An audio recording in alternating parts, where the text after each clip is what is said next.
देखो अनंत शरीर धारण किए, कोई शरीर हमारे साथ नहीं रहा, फिर शरीर संबंधी भोग कैसे रह सकते हैं? फिर शरीर संबंधी रिश्ते नाते कैसे रह सकते हैं? एक बार विचार करो ना, जब यहां से शरीर छूटता है तो केवल अकेला होता है जीव। अरे कोई तो अपना होना चाहिए। तो जो अपने हैं उनको पहचाना नहीं, उनसे संबंध नहीं माना, इसलिए बार बार हमारा जन्म मरण दुख शोक ये प्राप्त हो रहा है। ये संबंध से जो भजन होता है वो क्रियावान कर्तृत्व भाव वाले नहीं समझ पाएंगे। अनन्य भजन संबंध से ही होता है। अनन्य भजन क्रिया का नाम नहीं है। अखंड भजन क्रिया से नहीं होता है। कोई भी क्रिया अखंड नहीं हो सकती। क्रिया का आदि है तो अंत भी है। जितनी भी क्रियाएं हैं, भले सत्क्रिया ही क्यों ना हो, उसका आदि और अंत है, तो अखंड कैसे हो सकता है? बस ये संबंध जो हृदय में गुरुदेव की कृपा से जागृत होता है, यही कहते हैं। अगर आचार्य कृपा न हो तो हृदय गति रुक जाए, सामर्थ्य नहीं। इस संबंध के सुख को झेलने की हृदय में सामर्थ्य नहीं, वो तो आचार्य कृपा से। व्यास सुवन प्रसाद देह मानुषी गढ़े चित्त,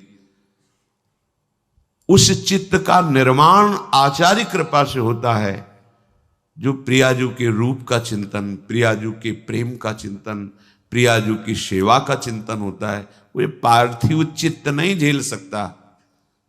तो व्यास सुवन प्रसाद देह मानुषी गढ़े चित्त, वो चित्त, वो सेवा का शरीर, सेवा का भाव सब चिदानंद होता है, तभी वो सह पाता है। नहीं प्यारी जो मंद मुस्कुरा करके, बंक कटाक्ष करके जब कोटि मनमथ हारी लालजू की तरफ देखती हैं तो सोचो प्रभु मूर्छित हो जाते हैं।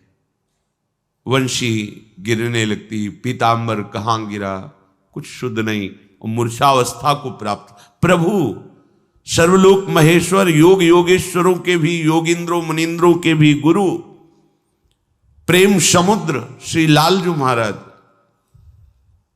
श्री लाडली जू की बंक चितवन और मुस्कान में मूर्छित हो जाते हैं। फिर कोई जीव कैसे सह सकता है?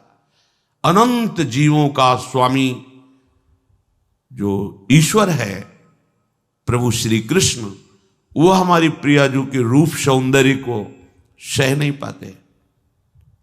वेणु करान्यपतिता स्खलितम शिखंडम भ्रष्टम च पीत वसनम ब्रजराज सूनो, यस्याह कटाक्ष सर्पात विमूर्छितस्य ताम राधिकाम परिचरामि कदारसेन। ऐसी श्री जी के श्रीअंग सेवा का अधिकार ये केवल संबंध से होता है। जो अनन्य भजन है वो संबंध का है, अनन्य भजन क्रिया नहीं। इसलिए प्रभु कह रहे कोई किसी भी भाव से मेरे को भजे, उसका परम लाभ है, परम मंगल है। निश्चित तुम्हारे जब पाप नष्ट हो जाएंगे तो तुम्हारी कामनाएं जो जो कर रहे हो सब पूर्ण हो जाएगी।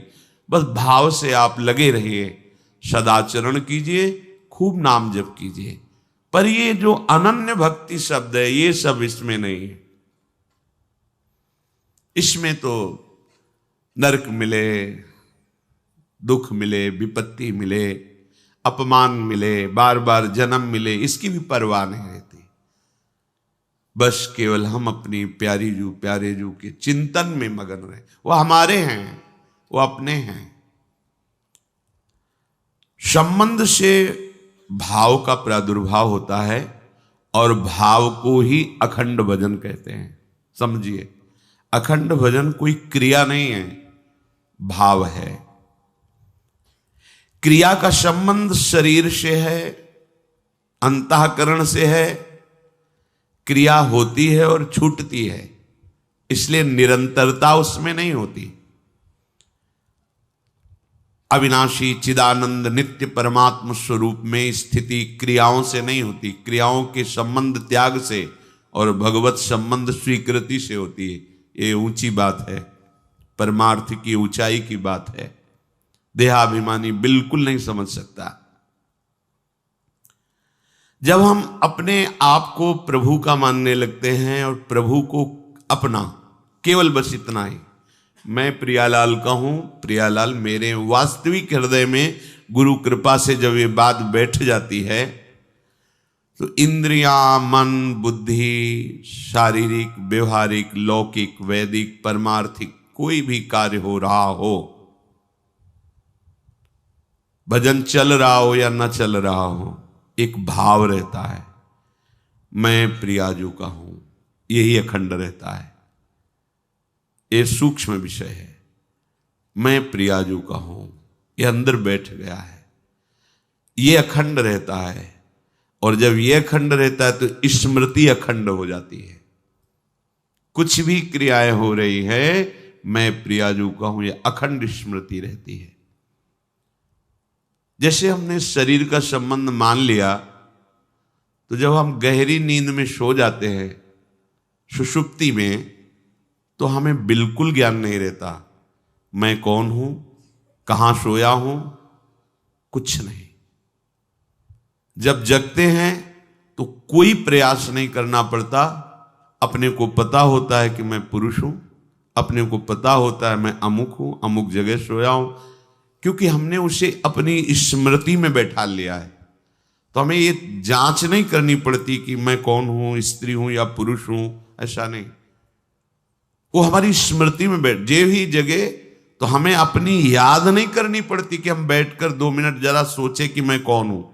स्मृति है, स्मृति में बैठ गया, चेतना आते ही हमें सब ज्ञान है। ऐसे ही यही देह स्मृति, देह संबंध हट गया, प्रियालाल के चरणों में संबंध हो गया, और प्रियालाल के संबंध से, भाव भाव से गाढ़ स्मृति।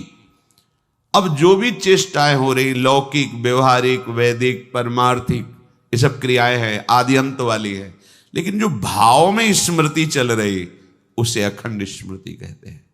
वही अखंड स्मरण होता है। हम नाम माला से जपते हैं, वाणी पाठ करते हैं, सेवा करते हैं, इनकी आदि और अंत है। शुरू किया फिर विश्राम हुआ, फिर दूसरा शुरू किया फिर विश्राम हुआ। ये क्रियाएं हैं सद, ये भागवतिक क्रियाएं हैं, ये अभ्यास है, स्थिति नहीं। पर अनन्य भक्त स्थिति का नाम है, क्रिया का नाम नहीं है। अनन्य मन से भजन करने वाले को भगवान कहते हैं मैं उनके अधीन हो जाता हूं। ये अधीन शब्द बहुत विकल करने वाला है। इतने बड़े महान प्रभु उसके अधीन हो जाते हैं। आप कैसे विचार कर पाएंगे कि भगवान आपको कितना प्यार करते हैं? बस आपकी वृत्तियां बहिर्मुख हैं, लोक में भटक रही, इसलिए जान नहीं पा रहे। सच्ची सच्ची वो कहीं आकाश के ऊपर नहीं बैठे हैं कि वो ऊपर वाला देखेगा, तुम जहां मानोगे वहीं वो है। अरे वो हर समय नेत्रों में समाया हुआ है, हृदय में समाया हुआ है, आसपास वही घेरे हुए, उसके सिवा कुछ नहीं, कोई सत्ता नहीं।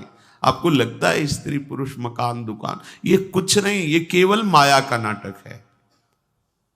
सच्ची कह रहे हैं।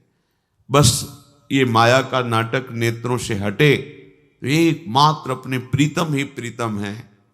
इसके लिए अखंड स्मृति, अखंड स्मृति के लिए भाव, भाव के लिए संबंध, और संबंध होता है संबंधियों के संग से, भगवत प्रेमी महात्माओं के संग से।